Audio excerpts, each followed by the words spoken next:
Hi everybody, Dr. Sally Jo Rundle here. I wanted to share a strategy today from my book More Energy, More You, from the Cognitive Awakeners section.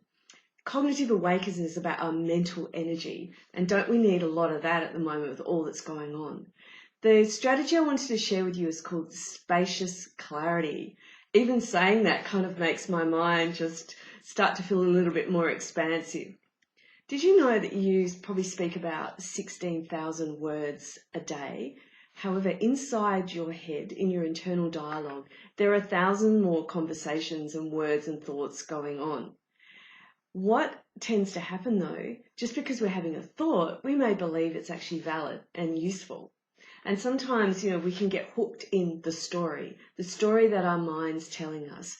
So this strategy is designed to help you get some more space from your thoughts, to challenge your thinking at the moment, because not every thought we have is A, valid, or B, useful. In fact, if the brain and if we and our beautiful brains are facing a lot of uncertainty, and if we're in any sort of stress state, probably most of the thoughts that we're having are actually not true.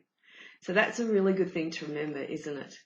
So this technique is about helping us disentangle when we might get really kind of fused with our thoughts, like in our story, and hooked by our mind. And Dr. Russ Harris, who specializes in this technique called acceptance commitment therapy, he's also a medical doctor. He explains that the reason why this happens in our brain is it's our brain's way of coping with uncertainty. And there's a hell of a lot of that going on right now. So I don't know about you, but have you been kind of noticing that you're in the story, and it might be that we get hooked by a story by the media, or a friend says something to us, or something's going on with our business or somebody that we love, and we start to get into the story. Now, Dr. Susan David, I love her work. She's written a great book called Emotional Agility. She talks about when we have a thought or a feeling, but we're talking about thoughts today, that's difficult and uncomfortable, we tend to do two strategies. So just have a think about which one you kind of tend to go towards, or you might use both. The first one is called bottling.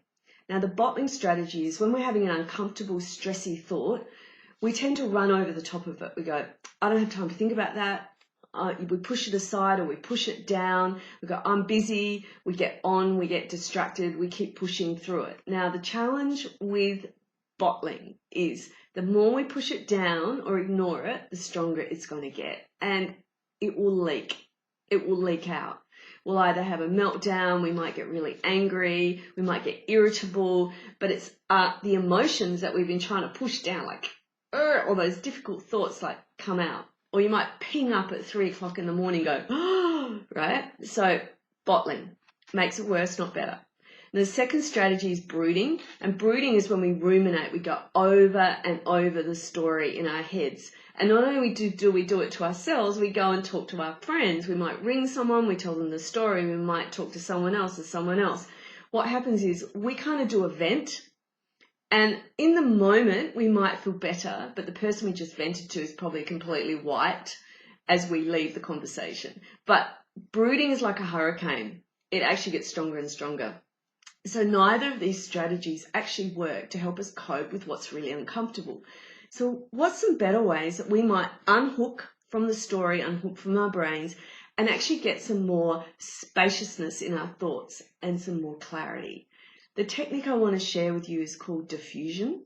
Now, we can do it a couple of ways, because when we're in our story, we're fused with our thoughts. We actually believe they're real. This technique is designed to actually separate us from our thoughts. So the first thing you can do is name whatever's going on. Just give it a name, not a story, just a name. This worry, this fear, this anxiety, this deep concern, this procrastination, right? Whatever is happening for you, just name it. As soon as you do, you're using this part of your brain, your super brain, and you're starting to soothe down your emotional brain. The other thing that you can do is go into the observer mode. So just like this thought's just going past you, I'm noticing that I'm having a thought that everything's about to collapse. I'm noticing I'm having the thought that I'm really overwhelmed, or I'm noticing that I'm in my head a lot.